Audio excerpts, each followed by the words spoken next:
Hello, my pretty awkward friend. Welcome back to another episode. And today we're going to talk about how to bounce back after a bad investment. Oof. This is kind of an uncomfortable one. I've talked about this a little bit in past episodes. I think I did one episode about my bad investment specifically. I mean, I've had a couple, but one was like took the cake because it just the amount of money and the amount of time that I was stuck in the crap. Let's just put it that way. So I want to talk about this because I've been having so many incredible conversations with people who are considering joining my program, which is opening on April 18th. So excited. Public launch starts April 18th. So gosh, it's getting up here. I think this episode's coming out on the 10th. Yeah. So that's really soon. Oh my gosh. It's like in a week. And a lot of people who are interested, who are on the wait list, who want to join. And they're like, Meg, I'll be honest. Like I really want to do this, but I'm so nervous because the last thing I invested in was not what I thought it would be. It was not what it was promised. The marketing was really amazing. And then once I got in, I was really sorely disappointed. The deliverables didn't match what they said. The coaching was lackluster. Like it wasn't what I thought. And I'm really scared because I already invested and I put my earned money. And I'm like, man, it gets me so frustrated. And I'm sure everyone here has heard that, right? If you are actively selling and you're talking to people and you're in sales conversations, you will come up against that. And it sucks because you're like, man, these people who did not deliver, they give the people who do deliver a really bad rap. And it sucks. And so I'm going to share a really quick version of my story because I think it'll highlight some ways that you can bounce back, because I did bounce back pretty strongly, I might say. And I know you can too. And that's the whole point of this is, man, and it might not be me. You might not be investing in me ever, right? And that's okay. You might just love this podcast and that's awesome. It's not necessarily going to be for me or this specific program, but I just would hate for you to let a bad investment stop you from making truly life-changing ones. Right? I would really, really hate that. So I hope this helps you kind of go, okay, what do I need? How do I bounce back from this? And what do I need to do before I make my next one? What are some things I should look at when hiring? And I don't want to say hiring. I guess I shouldn't say hiring because I'm not talking about employees or contractors. I'm talking about investing in programs, coaches, things like that. So I guess I shouldn't say hiring. So quick story. Let's go back to 2020. So many things happened that year. So for me, in my personal life, as you probably know, if you've been following this podcast, my husband and I separated and we got back together in June of that year. We separated like January 2nd. It was very early and got back together in June. We started the year off strong. We're like, okay. And in the middle, we were in a pandemic and quarantine and all that fun stuff. And so I was quarantined in New York City in Williamsburg, Brooklyn. I was renting out one of my best friend's apartments. Her and her husband had left to go to his parents' house to get out of the city. People were leaving the city because it was like infested. It was like COVID was spreading like wildfire. So no one wanted to be in there. And I go to the city, but I did not leave that apartment. Like I probably left like a handful of times to go on a walk, but even then it was like, masks obviously on, gloves on, not going near anyone. Like it was just a wild time. And so I pretty much stayed in this apartment. So I did a lot of work. I watched a lot of Schitt's Creek. I did a lot of Zooms with my friends and all of that, but I did do a lot of work. And I was at that point where I was really, really ready to get to that next step in my business. And at that time, pretty much primarily all of my offers were live coaching, meaning everything required me and the way I sold. I was pretty much only doing open close cart public live launches. And it took a lot of my time and my energy. And I was like, I know that there's a way I can start selling these things behind the scenes. I can start implementing evergreen systems. I'm ready for a proper funnel. That fun word, right? I'm sure that stirs up something for some people. It did for me, at least at the time. Still does a little bit. And so I said, I don't know the first thing about this. Like I know what a funnel is. I have them. They're just live. They're not automatic. I've created them. I've helped clients create them, but they're not being run behind the scenes or on autopilot yet. And I wanted to hire because I didn't want to figure that out myself. I'm like, I've created this business. I have a lot of income to invest in this. I want to do it right. And I hired someone a funnel, quote unquote, expert to make my funnels for me. And the first thing we were going to do is run a masterclass, a webinar to my self-paced launch course, because it's self-paced and it doesn't require me, and everyone loved it. And it was so good. And people really wanted it, right? Every time I launched it, it did so well. And so I said, all right, this is a really good standalone course. It's so chock full. I know people would love it. They already love it. It's selling great organically. So I feel really confident putting this into a funnel. And I actually even already had a lot of the pieces. I had a great webinar that converted. I had this amazing webinar. It was how to inject cash into your business and have your biggest month yet. I probably should bring it back and just do it because it's so good. It's so good. And so I said, hey, I already even have the webinar. We just need to tweak a little bit of things. So I went in so prepared. I went in giving this guy a lot. Like, he had so much handed to him as far as like how much I had ready, because I had been doing this for a long time. It wasn't my first run into business, and I had proven it through organic marketing multiple times. So that was something I felt really confident in. And I hired this person off of a recommendation from someone I really trusted. And pretty quickly it was like, hi, Luna. Luna just came in to say hello. Pretty quickly I realized, there's a lot of stuff coming up with this guy. Like, there's always something going on. He's always got something going on, right? He's one of those people, always late to meetings, every single meeting. Pretty much every meeting was either late or pushed or canceled. Almost every. I'm not even exaggerating. I wish I could say I'm being dramatic. I'm not. I'm being so accurate. I'm almost confident to say every meeting, because I don't remember one that wasn't moved or late. And that should have been a red flag right there, right? I was like the girl in the relationship, ignoring the red flags. I so ignore them. And the reason I mentioned my separation is because this happened in April. My husband and I got back together in June, and he saw this happen. I told him that I did this investment, but like, I didn't run it by him. We were separated. I was making the money. I was like, I'm going to make this investment. And he supports pretty much everything I do. Like, he's never been like, no, don't do that.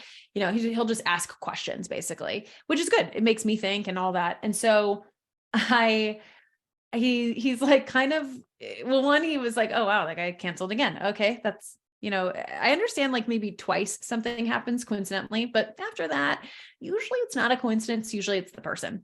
And he was right, of course. But I was like, oh, he's just going through a lot. I'm an empathetic person. I should say, caveat, my people pleasing at this time was off the charts, really debilitating, to the point where like I was saying yes to everything. I would be resentful of it. And I actually worked on that a lot in a program called Positive Intelligence that year. And it massively changed the game for me.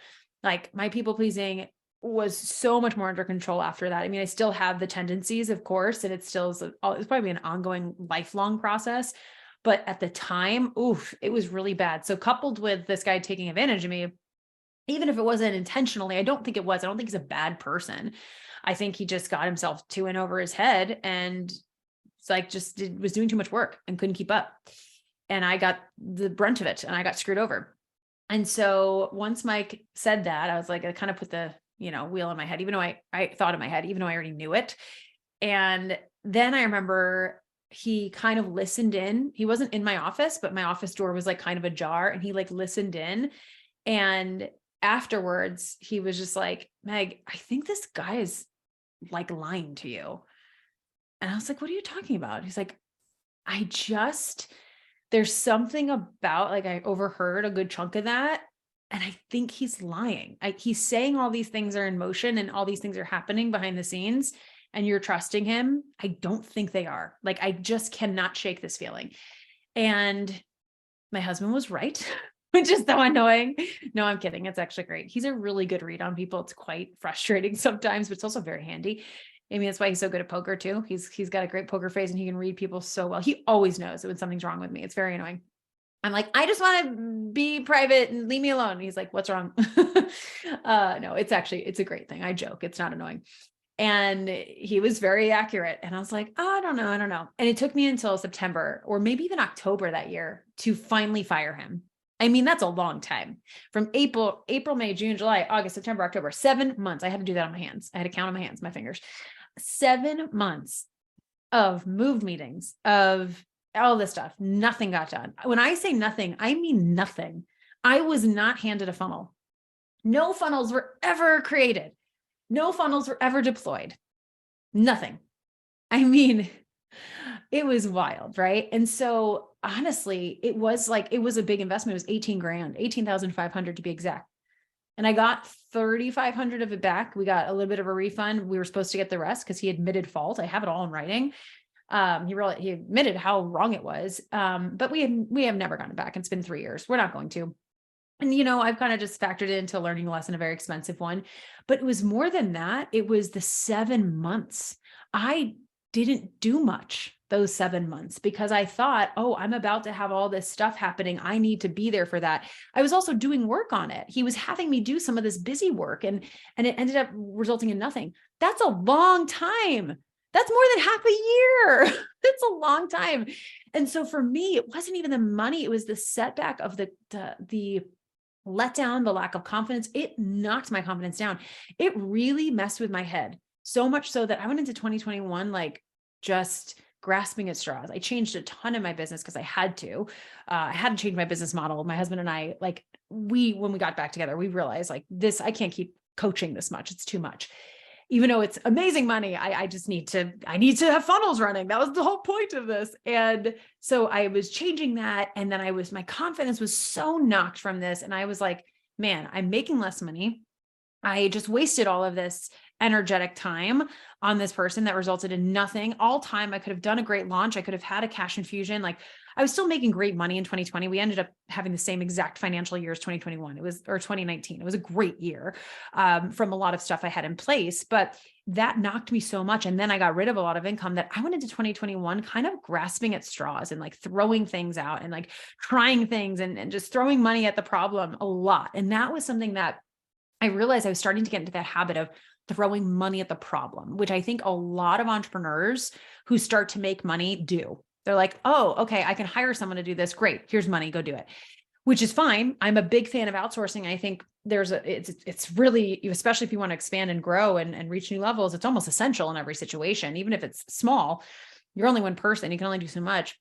But it was to the point where I wasn't doing my due diligence. I wasn't really making sure that these were the right investments. And so after that, everything was shook. I was just like, ugh, where do I go from here? Right? How do I bounce back? And so the first thing that I recommend you do is give yourself space, right? That happened. And it took me, I fired them in October, November. We're going to count on our fingers again.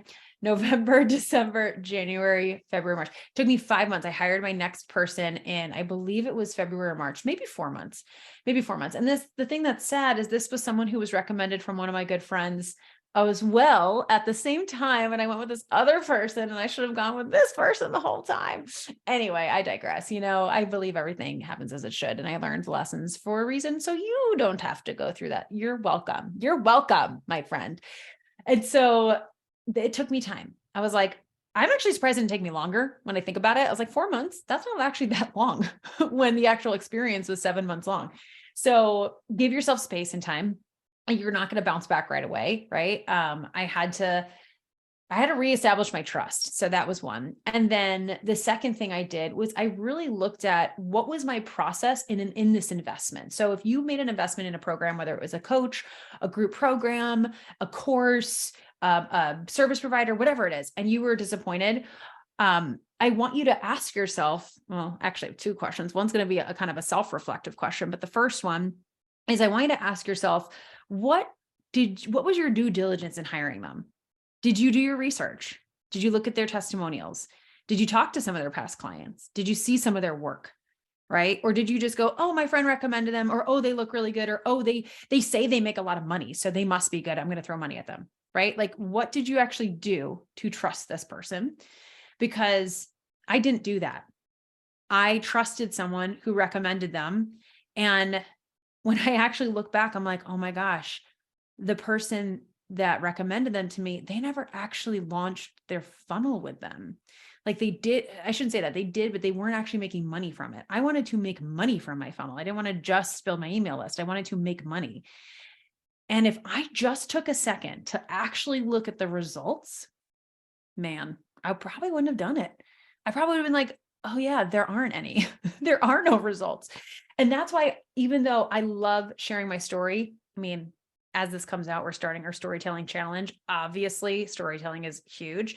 But I also am such a believer in sharing client stories, client case studies, because it's so important for your audience to see that it doesn't just work for you, but it works for other people. Now, if you're in the beginning, I totally get that. You really only have your story and that's okay. But you probably help people for free. You probably helped family members or friends or just coworkers. Those are people you've helped, right? They don't have to be paying clients. So those count too. But it's why when I'm hiring someone, I don't just look at their story and them. I look at what are the results of their clients? What has the growth of their clients been? Because that's indicative of the work that they do, right? That's huge. That's a very big reflection. It's why I share a lot of client results. I try to share them every week. I'm not always amazing at that. But I try to share them at least once a week. I'll try to share client results from some program because I want to show, hey, yeah, we're rocking and rolling, but also here are the people I'm helping, right? Or I'll be honest, hey, I'm having a tough time and my clients are too. You're alone. You're not alone, right? You're alone. You're not alone, and so I kind of do it on both ends actually. And that's just so helped my audience really, really trust me. But that is something that I realized I didn't do. So that's one question I'd ask yourself. But the second question I would have you ask about this last investment that you might have been disappointed in is, and don't get mad at me. Don't get mad at me for this, but it's just, you gotta ask yourself, did you really show up? Did you really show up or did you make it out to be something it wasn't? And the reason I say this is I've experienced this, and more so in the beginning, where I invested in something and I kind of said, oh, it's going to be this kind of thing. And they never said it was going to be this other kind of thing, like maybe, oh, it's going to be super one-on-one. And it's not. And I just kind of like convinced myself it would be. And so I expected that. And then when I went in, I was disappointed. They never promised that. They never said that was going to be like that. So that was on me. And number two is, did you show up? And now, my friends, life happens, things happen. And sometimes you got to take a step back. Honestly, I'm in an incredible mastermind right now, and I have barely been in there this past month. I feel horrible about it, but they're amazing. And I know they're going to understand. They already do. I'm prepping for this launch, doing a lot of work and everything with my dad that's going on. If you're not up to date, my dad's just been in and out of the hospital.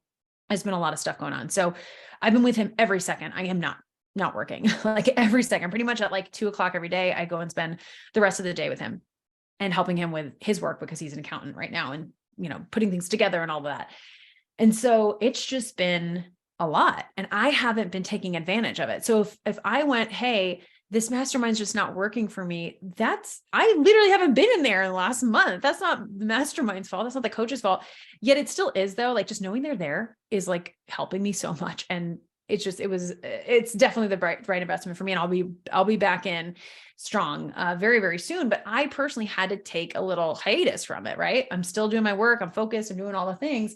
To me, an investment isn't, and that's just the point I'm at in my business. An investment isn't, I plug in every single day to get the money's worth. For me, I honestly sometimes get my money's worth on one call for the whole year. And I'm like, I just made my whole investment back because of that one light bulb. That's how I look at investments. I don't look at it as breaking them down hourly. I think that's more of a beginner mindset. And I get that. I totally did that in the beginning too. Like, oh, I got to take advantage of every single call. I have to stay on every minute. I can't miss 1 minute. It's got to be all of that. And then I got to a point where I remember one of the coaching containers I was in, most of my one-on-one calls with my coach, they were 45 minutes and I would stay on for 20 sometimes. I'm like, all right, I got my stuff. I'm good. I'm good to go. I'm not going to waste her time or mine. Like we're good. We don't have to belabor this. I don't have any other problems. I don't need to create problems for you to fix, So I really want you to ask yourself that. And I say that from experience, right? There's plenty of times, and I know you've experienced this with clients, where they join your program and they don't do the work, or they expect something that you don't deliver on and you never promised to, and they just convinced themselves that that's what would happen. And you get really frustrated. Sometimes we do that and we don't realize we're doing it. And so I really want you to be honest about that. But a lot of the times too, you're right. You did do the work. You did show up and you didn't create this in your head, and they did not deliver. And that sucks. And it sucks that happens, and it still happens. And I know it does. I know it does because I have some incredible people in my programs right now who had that experience. And man, the second they joined, they hit the ground running in my program. They were great students. They were great. They were so coachable. They followed the process and they're having amazing results, right? we deliver on what we promise. We over deliver on what we promise, but they were coachable. And so I'm like, man, it definitely wasn't them. They were honest. They were really honest about that program, because I'm seeing their work ethic right now. And there's no way they didn't show up unless they drastically changed as a human in that short amount of time, which I doubt. So those are a couple of things I would just ask yourself. But the second thing I would do, and this is what I did before I hired this next investment, and I recently did it for a copywriter I just hired. I actually went to the copywriter's page, sales page, Instagram, website, scrolled down, looked at their testimonials, read them in depth. And one of the things I looked at was I actually had a friend, an acquaintance in this industry, who was on their sales page. And I was so excited. I was like, oh my gosh. So I messaged her. I was like, hey, I'm considering hiring this copywriter. I want you to tell me your experience with them. I saw you on their page. 10 out of 10 recommend. It was such an amazing experience. I trust this person so fully. And this person has a very successful business, right? They've made sales from their sales pages and their copy, right? So that was like, okay, great. Awesome. Then I checked other testimonials. I did my due diligence, right? And I felt kind of bad because I kind of left them hanging for like a week while I was doing all this. And then I came back and I was like, okay, I'm ready to go. And man, I got to say, I am so happy with this copy. It is amazing. Oh, it's so good. It's so good. When you read the Sosa sales page, you're going to see it's just beautiful. It's so perfect. It's everything I wanted it to be and more. And I'm so glad I did that due diligence though. And they were really understanding. They're like, no. Like, I want you to do your due diligence. And I say that for my programs. You'll see if you look at any of my pages, I've got testimonials galore on there. And a lot of the times I have at least 1 or 2 videos that is a client sharing their experience so that you can go message them. In fact, for this launch coming up, and I want you to actually look at what I'm doing over the next few weeks with a detective eye. Like, even if you're not right for my program, you're not considering joining, I encourage you to really plug in over the next few weeks. I really, really do. This week, next week, the week after, really plug in, because I want you to see what we're doing and why we're doing it, right? I really want you to kind of take that detective eye. And one thing I'm doing is I recorded last month 4 interviews with current SOSA students who have had just incredible success and have been just so amazing to work with, like just the people that we want to call in, right? They represent these people that we want to call in. And I interviewed them and I asked them about their experience. It was very conversational. What were your results, of course? What were your expectations going in? Why did you join? What were you pleasantly surprised by? Things like that. And I have 4 episodes coming out, bonus episodes for this podcast it'll come out after we launch on the 18th. So I think it's going to be like that Wednesday, Friday, Saturday, Sunday, something like that. We have 4 in a row pretty much. And so you'll get to listen to these in-depth case studies. And these are real people. They share their Instagram handles. So you can go message them. And I know them and they're more than happy. They're like, hey, please ask me. Like, I'm happy to talk it through. Right. I really recommend you do that. And that is something I did before I hired this next funnel expert. Not only the friend that recommended them, and by the way, the friend who recommended them had multiple successful funnels from them. And I know it because I know the results. I know how much money they made directly from that. So right there, I was almost like done with that. I was like, I don't even need to ask anyone else, but I had another friend who used them. Same thing, great results from them. So that's 2 people I trust who actually had results from working with this person. And then something else I just recommend you do with that I did. And I've had a couple clients. I had someone join SOSA early who shared this with me. And I was like reassuring them, honestly, I encourage you to tell me that, or anyone you're wanting to invest in that. And I said to him, I was like, hey, I got to be honest. I'm really hesitant because I invested in someone and it was actually this second investment was bigger than the first one. Which I didn't think was a bad thing. A lot of times higher cost is higher quality sometimes, right? And so that's kind of what I was looking at it as. And it was just more involved. I was getting more. Well, I should say I got a lot more, but the other guy promised a lot more, which was just so ridiculous. Now, when I think back, I'm like, that should have been a red flag. He could never have done it for that much, like that low cost. 18 grand sounds like a lot. And I know it is, but for how much he was promising, it's like, that makes no sense now. Anyway, I digress. So I said, hey, I'm really hesitant because of this experience. I told him everything. And he was so incredible. And he was like, he's like, 1, we'll do a month to month. If you don't want to pay in full, totally, because I get it. Especially if we're done for you, right? It's not like coaching. This is done for you.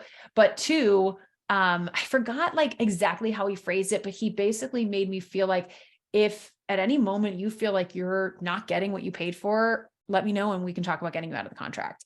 And just that conversation made me feel so comfortable. And you got to be careful with this. I'm not a lawyer, disclaimer, not a lawyer. You got to make sure all of this is legal, et cetera, with the program, right? Especially if you're in a program where they've been delivering the coaching and then you ask for a refund halfway through. It's like, that's hard. That's hard when they've already delivered on what you promised and they have people to pay and all of that. So I don't recommend expecting that, right? This was a huge investment. This was over a $20,000 investment and it was a one-on-one done for you service. It was very different than a coaching program, but I still recommend just saying, hey, here's my situation. Like, I just want to be honest with you. Any reassurance you can give me, right? And they probably will. And if they can't, like they're like, oh, well, you just got to trust it. For me, I'm like, oh my gosh, my friend, I get it. I've been through it. I understand.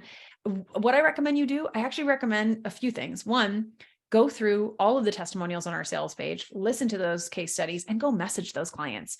Go message them and ask them about their experience. I promise you, they're going to talk to you and give you their honest opinion. So that's one.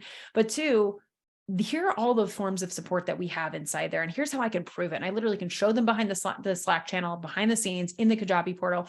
And I have that in my plan for my launch. And so I recommend you do that though. I never think it's annoying. I never ever think when people ask those kinds of questions or they're timid, I'm like, I get it. Especially in the beginning when you haven't made much money and you're investing more than you've made a lot of the time, you're like, wait, this feels counterintuitive. But it's just like any investment. It's like going to college. You didn't make any money yet, but you still do it. It's just not as socially acceptable, I guess, which is so funny because this is like so much more a reliable return on your investment than college. Anyway, a lot of my digressing in this episode. And so I really recommend you do that. So those are two really, really big things to bounce back. I want you to ask yourself, did you rush into this? What did you do as far as your due diligence in looking into their testimonials, their client results, et cetera? Did you show up fully? Did you truly, truly show up fully? Did you expect it to be something it wasn't because you made that up in your mind and it wasn't actually in the marketing? Or was it, and you really didn't get what was delivered? Next time, look at those testimonials in depth, message the people in the testimonials if you can find their names, find their handles, ask them if they're open. Don't just bombard them with questions. Say, hey, I'm considering joining this program. I saw that you were a case study, on their podcast or on their sales page. Are you open to talking really quick about your experience? I listened to the podcast or I listened to the video, but I just would love to hear your personal point of view, right? And they're going to give it to you, right? So I really recommend you doing that. And then thirdly, I think this is third, is tell the person you're interested in investing, hey, I'm really serious about this and I really want to do this, but I've been burned before and I'm really scared to waste money again. And I trust you and everything is pointing towards a yes, but is there any reassurance you can give me? Because I'm really nervous, right? And just be honest. I was so honest and he so helped me. And man, it was a great experience. And he restored my faith in funnel experts. There are good ones out there. There are good ones out there. So I hope this episode helps you. I really just I would hate for you to not make your life-changing investment because of a shitty one. That is not fair to you. It's not fair to the future clients. It's not fair to all the financial abundance you can attract with the help of this person. There are incredible coaches and service providers out there, and there are crappy ones. And I know you will find the incredible ones, and they're there to do a deeper purposeful work. They're there to do more purposeful and deep work. They are not there just for the money. They're there because they really believe in what they're doing and they have such passion for what they're doing. And I think you can tell the difference usually. So also trust your gut too. Your gut's pretty good. It usually doesn't steer you wrong. I hope this helped. As usual, make sure you tag at Megan Yelaney and at The Pretty Awkward Entrepreneur, not Pretty Awkward. It's The Pretty Awkward Entrepreneur on Instagram. Yes, because we have a new Instagram there. And if you're in the challenge, I'm so pumped. Today's day one. If you're listening to this on day one, if you're not in the challenge, what are you doing with your life? Go register. You go register through the link in the show notes. It's not too late. I promise you. It's all week. It's going to be an incredible week. And I'm just really pumped, excited to open SOSA next week for my peeps who are ready to join us, our May 8th class. It's going to be incredible. And I hope you have an amazing rest of your day and make some really incredible investments this year, my friend. You deserve it. Let's go.